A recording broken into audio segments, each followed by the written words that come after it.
बाबा का आशीर्वाद SPM channel पर आपका स्वागत है। मेरा नाम सुमन मलिक, रोहतक हरियाणा से। इस वीडियो में मैं सारी वो आकृतियाँ शामिल कर रही हूँ जिसमें दीपक में मणि की आकृति बनी हुई है फूल में, और जिसका संबंध सीधे से सीधा तीसरे चक्कर से है। इस वीडियो में मैंने बहुत मेहनत करके सभी आकृतियों की और ख़ासकर फ़ोटो, बहुत सारी चीज़ों को एक साथ इकट्ठे करने की कोशिश की है। तो इस वीडियो को ध्यान से देखें, आपकी भी इसमें आकृति हो सकती है। क्योंकि बहुत सारे लोग बार बार पूछते हैं कि जी हमारी इस आकृति से हमारा कौन सा चक्कर संबंधित है या हमें कौन सी शक्ति प्राप्त हो रही है। मैंने कोशिश की है कि उन सभी फ़ोटो को, वीडियोज़ को शामिल करने की। अब अगर आपके दीपक में ऐसी आकृति बन रही है जिसमें आपको फूल के ऊपर वाइट सा, जिसे मैं प्रकाश पुंज कह सकते हैं, देवता नज़र आ सकते हैं, और इसको हम मणि भी कह सकते हैं। मणि का अर्थ क्या होता है कि मणि एक गहना जो हम यूज करते हैं और हमारा जो तीसरा चक्कर है से संबंधित माना जाता है। इसको नाम दिया गया है मणिपुर चक्कर। इस चक्कर को सबसे बड़ा संबंध हमारे शरीर से जोड़ा गया है। योग शास्त्र के अनुसार शरीर में 7 चक्कर होते हैं। इनके नाम मूलाधार, स्वादिष्ठान, मणिपुर, अनाद, विशुद्ध, आज्ञा और सहस्त्रार। किसी भी एक चक्कर, 2, 3 या इससे ज़्यादा चक्कर जागृत होने के अलग अलग कारण होते हैं, परिणाम होते हैं। समय समय पर चक्रों वाले स्थान पर विशेष ध्यान देना पड़ता है, जिससे हमारा मानसिक स्वास्थ्य, शारीरिक स्वास्थ्य बहुत अच्छा हो जाता है। मैं फिर कहती हूँ, मैंने इस वीडियो में ज़्यादातर उन्हीं की आकृतियाँ शामिल की हैं जो तीसरे चक्कर से संबंध दिखा रही हैं। क्योंकि कहा जाता है कि दीपक की आकृतियाँ हमारे घर में होने वाली सभी ऊर्जाओं को ग्रहण करती है। आप देखोगे कि आपको अलग अलग अनुभव होंगे, और मैं अब कोशिश ज़रूर करने की कोशिश करती हूँ।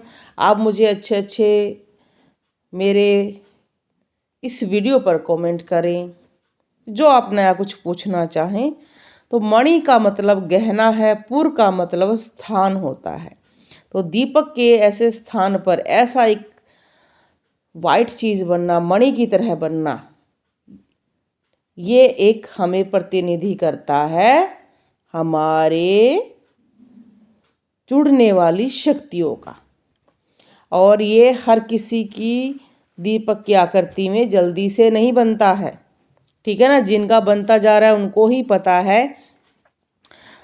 इसका हमारा अग्नि तत्व होता है। इस टाइम हमारे शरीर में अग्नि बहुत बढ़ जाती है। हमारे दीपक की जो आकृतियां हैं वो पूर्ण जलती हैं। जैसे देखो ये जल रहा है, पूरी नीचे से जल रही है आकृति, ठीक है ना।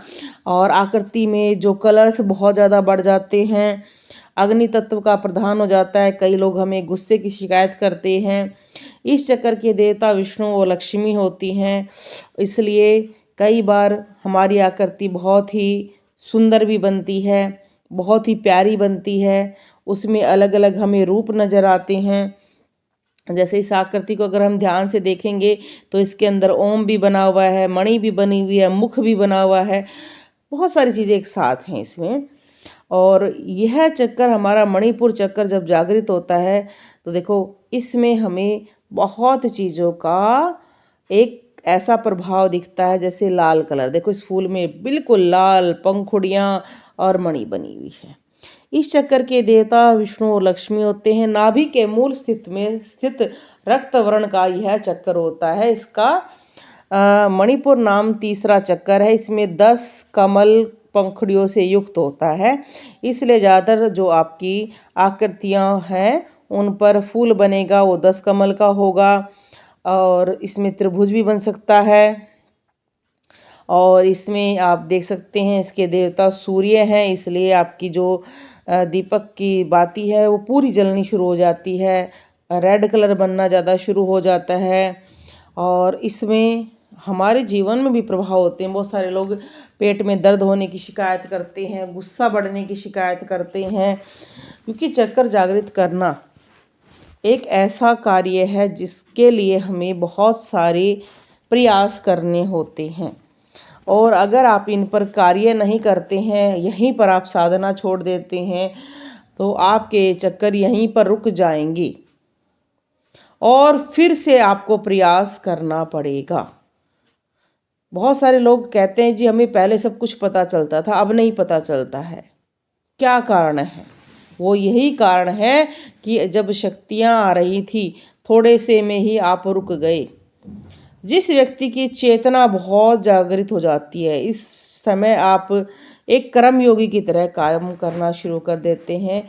इस चक्र के सक्रिय होने पर आपके मन से भय खत्म हो जाता है, आप किसी से बात नहीं करना चाहते हैं।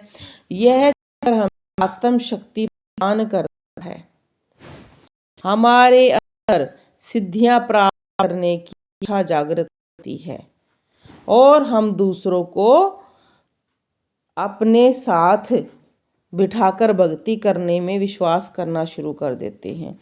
हम चाहते हैं हर किसी की मदद करें, हर किसी के ज्ञान और बुद्धि को हम निर्णय से लेकर ही परखते हैं। जैसे कि अगर हमारे सामने कोई बच्चा बैठा है और कोई बूढ़ा बैठा है, तो हम उन दोनों के विचारों की तुलना उनकी एज के साथ, उनके जीवन के अनुभव के साथ करते हैं। मतलब आपका जो डिसीजन मेकिंग का टाइम बहुत अच्छा हो जाता है। मणिपुर चक्कर एक ऐसे चुंबक की तरह होता है जो बीच में होता है, इसलिए ये सबसे इम्पोर्टेंट माना जाता है।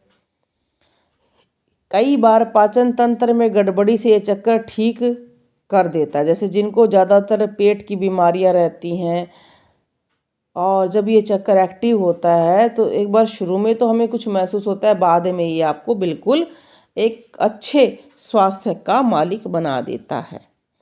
मणिपुर चक्कर में इतने सारे फायदे हैं कि लोग इस चक्कर के बारे में जागृत करने के लिए योग साधनाएं करते हैं और दूर दूर से लोग इसके लिए प्रेरणा के लिए, इस चक्कर के लिए हरिद्वार में जाते हैं। और बहुत सारे हिमालय पर ऐसे योग स्थान जहाँ पर इनके बारे में सिखाया जाता है, उससे जुड़कर ये कार्य करते हैं। इसमें आपको हर तरह की आकृति प्राप्त हो सकती है, गोलाकार भी, त्रिभुज बनेगा। त्रिभुज का जो कोण का भाग होता है वो नीचे की तरफ होगा, पूरा राउंड बन सकता है। आपके में पूरे के पूरे सुंदर पंखुड़ियों वाला फूल बनेगा, बीच में एक अलग सा मणि दिखाई देगा। और इसमें हमें जितना हो सके इस चक्कर में हमें पीला कलर भी दिखाई देगा, और हमें इस टाइम लाल और पीले वस्त्र ज़्यादा पहनने चाहिए।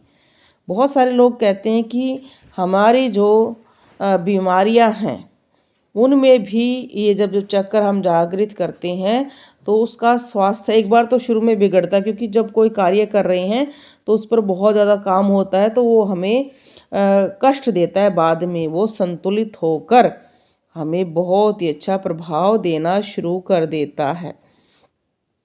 इस चक्कर के बारे में बहुत सारे लोग यही कहते हैं कि ये अगर हमारा जागृत हो जाता है तो हमारा शरीर एक मणि की तरह हो जाता है, क्योंकि हमारे शरीर को भी कहा जाता है मूल्यवान।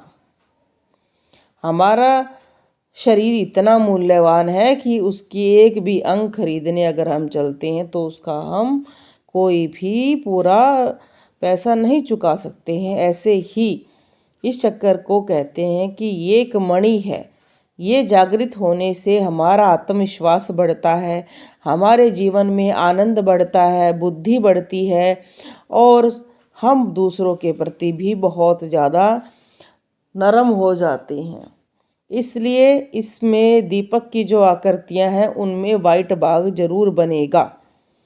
कभी भी कोई भी आकृति आप देख सकते हैं, मैंने बहुत सारी आकृतियों को इनमें शामिल किया है और बहुत सारी आकृतियाँ रह भी गई हैं। अब मेरी कोशिश रहेगी कि आपको इस तरह की आकृतियों के बारे में थोड़ा-थोड़ा समझाना कि ये कैसे हो रहा है और इसको हम कैसे आगे बढ़ा सकते हैं। क्योंकि इस अवस्था में कई बार बहुत सारे लोग पेट की गड़बड़ी होते ही पूजा पाठ रोक देते हैं। वो अपने आप डर जाते हैं, हमें नहीं डरना चाहिए, उल्टा हमें इस पर विशेष ध्यान देना चाहिए। आपका जब ये चक्कर मणिपुर चक्कर जागृत होता है, उस टाइप आप हीलिंग के लिए छोटे-छोटे उपाय कर सकती हैं। आप हो सके तो हवन करना शुरू करें। हवन से आप जो भी चालीसा करेंगे, मंत्र करेंगे, वो बहुत ही जल्दी सिद्ध हो जाएगा। और इस समय आप अपने शरीर पर लाल और पीले वस्त्र पहनकर पूजा शुरू करें, जिससे भी आपको बहुत ही जल्दी एनर्जी फील होगी। इस विषय पर हीलिंग के लिए मैंने बहुत सारी वीडियो पहले भी बनाकर डाली हुई हैं, आप उनको ज़रूर देखना, क्योंकि आपको उनसे भी बहुत नॉलेज प्राप्त होगी। और इस विषय पर पहले वीडियो हैं, ये क्यों बनता है भी वीडियो हैं, आप ज़रूर देखें। आशीर्वाद